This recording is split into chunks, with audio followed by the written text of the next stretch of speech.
It feels like Ubisoft are finally getting what they deserve, that they're finally being held to account by paying customers. And it's been kind of weird for a while because I think that most people tuned into the gaming space, they've had the opinion that for the last 5-10 years maybe, that Ubisoft games are basically all mediocre. They're copy and pastes of each other, and they're often worse than the previous entry. You get Assassin's Creed Odyssey, Valhalla, they play exactly the same as the previous 7 Assassin's Creed. Far Cry, even though it's a different franchise, Far Cry 5, New Dawn, exactly the same as the past 5 entries. It's extremely repetitive, and what the surprise has been for gamers, why we feel like sometimes we're in Bizarro world, is these games just feel bog average every single time. You can see it coming, and yet they've been selling. Some of them gangbusters, like Valhalla I think was like the highest selling Assassin's Creed, did huge numbers, even with the game not even launching on Steam. It came much later. It was super successful. And I can say that at least for myself, I just started to accept that I must be out of touch. I mean, I don't know anyone who's like racing to pre-order Assassin's Creed Shadows or whatever. I feel like most people, even if they're somewhat interested, they're thinking, well, 12 months time, 18 months time, I'll just get the Ultimate Edition that has all the DLC for like $10, $15. These games always go on sale a little bit later. So it's like, why buy them at full price? Especially knowing there's going to be glitches, issues. That's been a problem with Ubisoft since at least Assassin's Creed Unity. It's been pathetic. These games launched, they're totally broken. We're paid beta testers. But in reality, we've been the minority because these games have been selling gangbusters at launch. Tens and tens of millions of copies very, very quickly. And this has been the case for years. You get these Ubisoft games, they're mediocre, they're frankly crap in some cases, and they've done extremely well. Ubisoft have been collecting their checks. They've been building their factory, which is basically what Ubisoft have been for years and years. They're not even really a video game company, it feels like, with creativity, new ideas, innovation. It's just been a cookie-cutter factory where they landed on a formula back in like 2010 to make the same game over and over.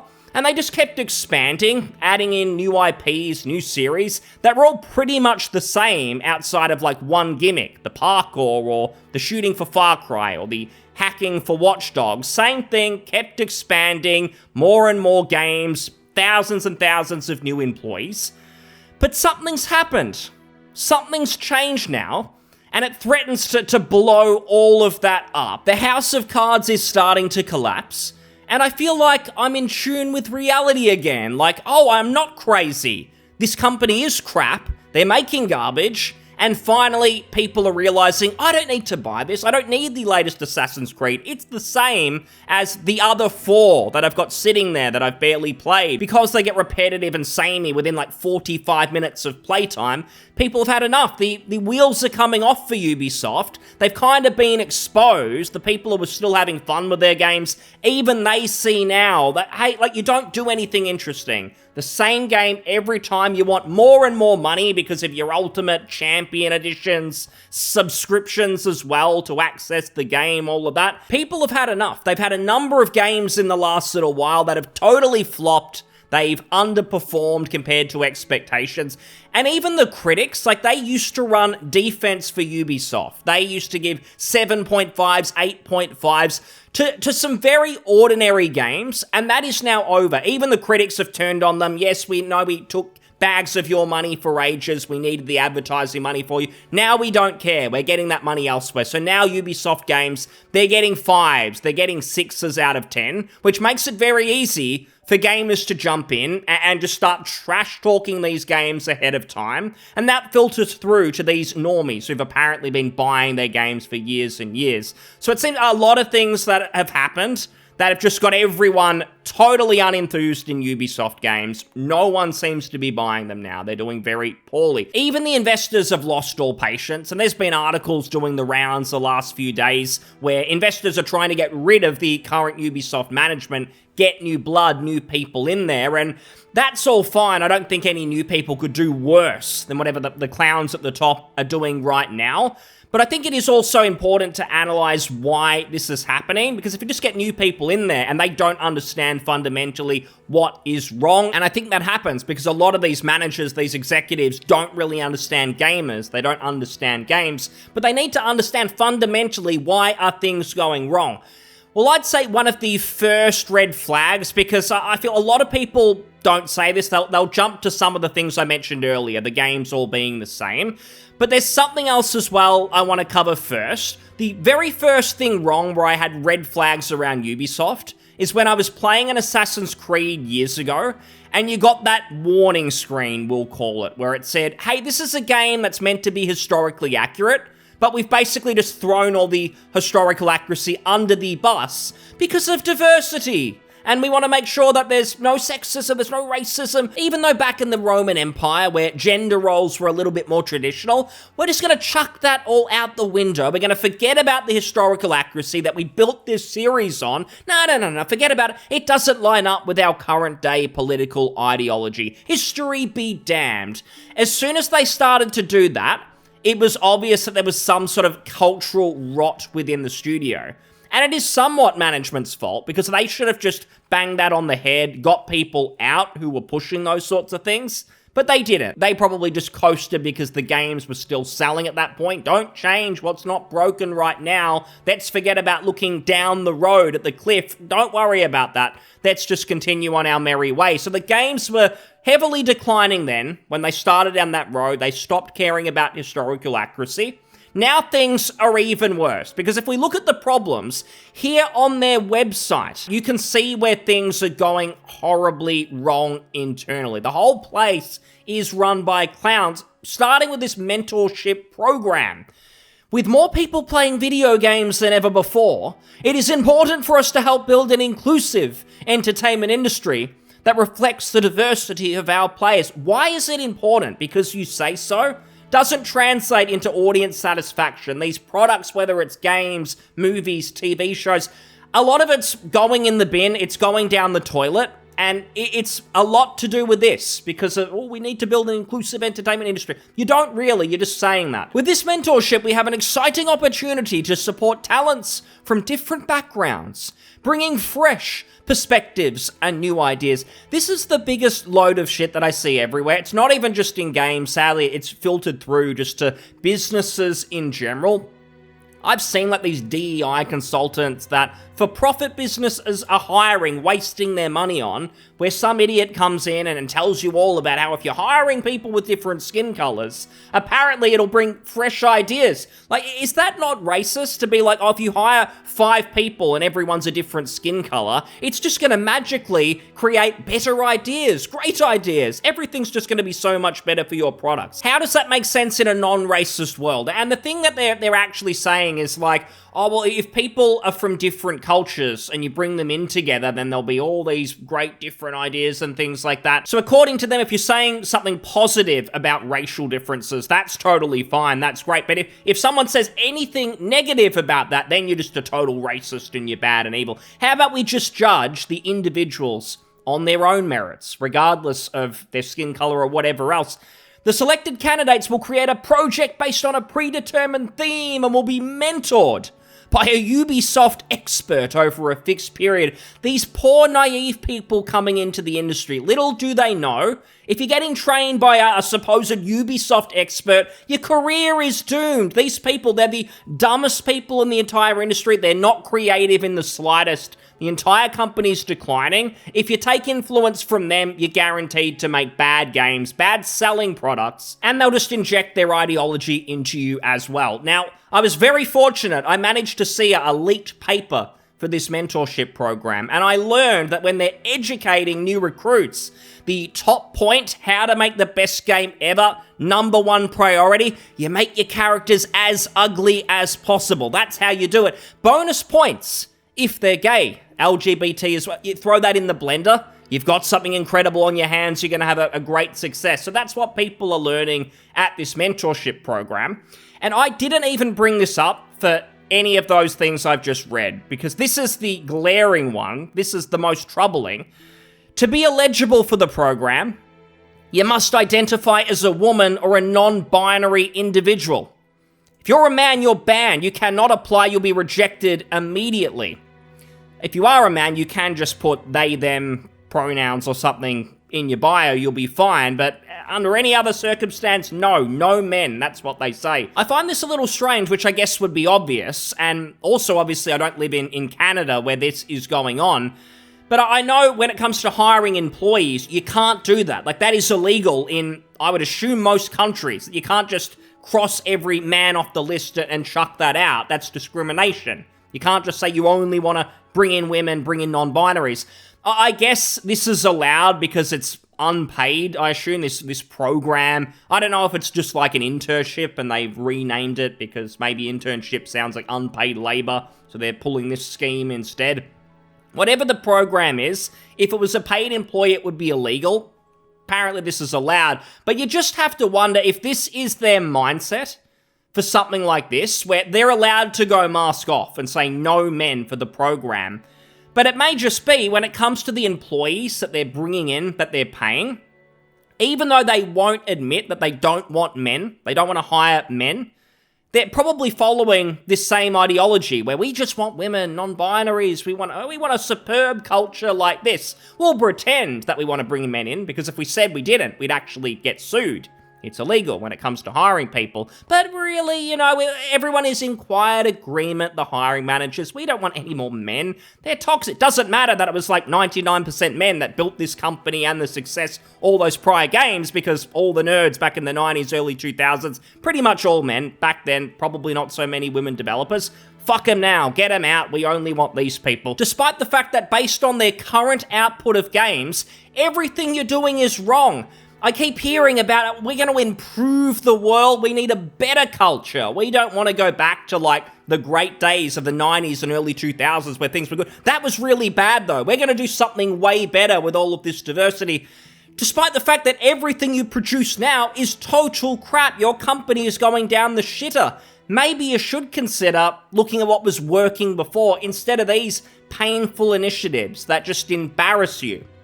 Sad company. And I just wanted to point that out. Like, a big problem with Ubisoft is the culture there. Like, there are problems from the top down. Everyone over there is insane. There was the management with all the sexual harassment stuff. Then you have the employees. Every character has got to be ugly. They've got to be gay. They've got to be this. So that the staff themselves, boots on the ground, they're just as crazy as anyone else. So you need a real clean out. You've got so many employees. Like, last time I looked at it was above 5,000. I'm probably way underselling it. They've got way too many people. Many of them need to go. There's a good excuse for that clean out, and you need to get these people out. Anyone involved in this mentorship program making the rules, they're idiots. They shouldn't be working there. And I mean, that's one side of it that I think is ignored. If you look at the games themselves, like their recent output, Far Cry, it used to be a big series for them. Far Cry 6 is the last one. It came out 3 years ago. They used to release something every couple of years. You have those spin-offs like Primal and New Dawn. Now they're sitting on it because the last one was a total flop. Why was it a flop? Not for any particular reason that I could see. It was just that it's just so much more of the same. People have got tired of it. The machine is collapsing. Because again, that's what Ubisoft is. A big machine, same thing over and over. We expand it, same blueprint every time. If you're creative, that's toxic, get out. They just want people who are going to follow orders. No one ever creates anything new. Like, think of a Ubisoft game. Can you imagine an employee over there ever saying, like, hey, I got this great idea to maybe chuck in, something a bit different? It's like, no, we can only have the same icons around the map, the same activities, copied 20, 30 times, and the games just keep getting bigger and bigger. Rinse and repeat. The word idea is banned over there. Avatar. I think a lot of people don't even know that this game exists, maybe because it wasn't on Steam. This seemed to have flopped as well. It got mixed reviews. I assumed it would sell very well just based on the movies making billions and billions of dollars, but this flopped as well. A joke, it's basically just a Far Cry clone. XDefiant, I don't care at all. Apparently it used to be a Tom Clancy one. Maybe Tom Clancy's estate, I don't know if he's alive anymore, but maybe they wanted it removed because this just looked pathetic. Apparently it's got almost no players. They're considering shutting it down. Another live service failed. Good. Star Wars Outlaws, which everyone knows about. Everyone was having a bit of a look, clowning on it from the distance. Looks stupid. That's probably where a lot of the talk about ugly characters comes in, because the main character, the real-life model that she's based on, she's actually good looking. And then Ubisoft thought, no, we can't have this. She looks too good. Let's go into the video game equivalent of Photoshop. What can we do? Can we do something to her jaw? Look at that face. No, that won't do. Hair, let's make that look ridiculous as well. That's what these people do, and it seems very obvious that their entire political ideology, it's built around incompetence. Like, if you are someone who's competent and you want to work here, absolutely not. Like, competence, if you know what you're doing, that is toxic. That represents supremacy. We do not want you. We just want stupid people. We want idiots. That's why the mentorship program, we only want people with they, them pronouns in the bio. That's what it leads to. Your games are failing. And now, your last chance, apparently, Assassin's Creed Shadows. Like, everything they're banking on is with this. And it's funny with Ubisoft because, again, the big decline, I think it became obvious with Unity, Assassin's Creed Unity. That's when their formula started to get questioned. Like, they made Black Flag, which was the same formula as the Ezio games and so on, but because of the pirate spin and the ship battles, I think that got people interested. People felt like, hey, this does feel fresh and something new. But then they made Unity, which even the bugs and the botched launch aside are totally broken. It just felt like regression, because it was just back to another city, the same parkour, the same stuff that we did 5 years ago in Assassin's Creed 2. That's really where I feel like the boredom set in for players. And then Ubisoft panicked and thought, what are we going to do about this? People are not so interested in Assassin's Creed. Oh, I know. We'll just steal the Witcher 3 formula. That was a popular game back in 2015. Let's just do that with Assassin's Creed. No original ideas, no creativity. We'll just steal what's popular at the time. And they did that with Origins. But it was like a band-aid fix. People thought, yeah, this feels, it's kind of still the same, but the way they've done the open world now with the question marks and little things, they got rid of some of the stupid missions, like eavesdropping, where if you leave, I don't know, the orange circle, then you fail the mission, and it's just really stupid. So, we'll give them another chance. Origins does kind of successful. Valhalla, I mentioned it earlier, did gangbuster numbers, but now, even with that, I feel like people have gotten totally sick of it because these games have become so bloated. So they did the Band-Aid Witcher 3 fix, but now they're back at square one, where their games are repetitive, the factory doesn't work. So many of these companies, entertainment companies like Disney, Ubisoft, many others, what they do is they make this blueprint for how they're going to make their products. They're extremely safe, extremely by the numbers. They've got all of the DEI stuff because that's what their investor overlords demand of them as well, because apparently that's where the world is going, the globalism, whatever you want to call it. They put that blueprint together. They give the project a humongous budget, which gives the illusion that their products are spectacles. They're not. They're crappy products. They're kind of boring, but they just look flashy because of the amount of money pumped into them. And that's how they stand out from like an indie game. An indie game's actually got a lot of the same mechanics. It's just, if not way more fun or way more interesting to watch, it's just missing the big budget, the flashy lights, the graphics, whatever it might be. And that was the method for Ubisoft, for Disney for a long time. But now that is faltering. There's more entertainment options. People can go back to older products that are still there waiting for them. They're enjoyable. They don't have all of the DEI stuff as well. So surprise, surprise, they're more enjoyable. That's how they've ended up here. We're in a world now with entertainment, and it's a good thing, where customers just have more options. They're not going to accept mediocre crap. They want to play the thing that's actually exciting, the flavor of the month, something that gets everyone talking, whether it is Elden Ring, Baldur's Gate 3, Wukong. They want the real next best thing, not just, oh yeah, this looks alright, I'll give it a shot. No one has to do that because there's so many more options now. So Ubisoft, they'll have to come to grips with that reality. The question is, do they actually step back, reflect, and go, you know what, we've got to get creative again. Every series, it needs to be genuinely unique, not all the same, with just a few little changes here and there, the parkour and so on. Are they going to do that? Are they genuinely going to get more creative? I don't think they can right now, because again, this cultural rot, the people who work there are not capable of doing it.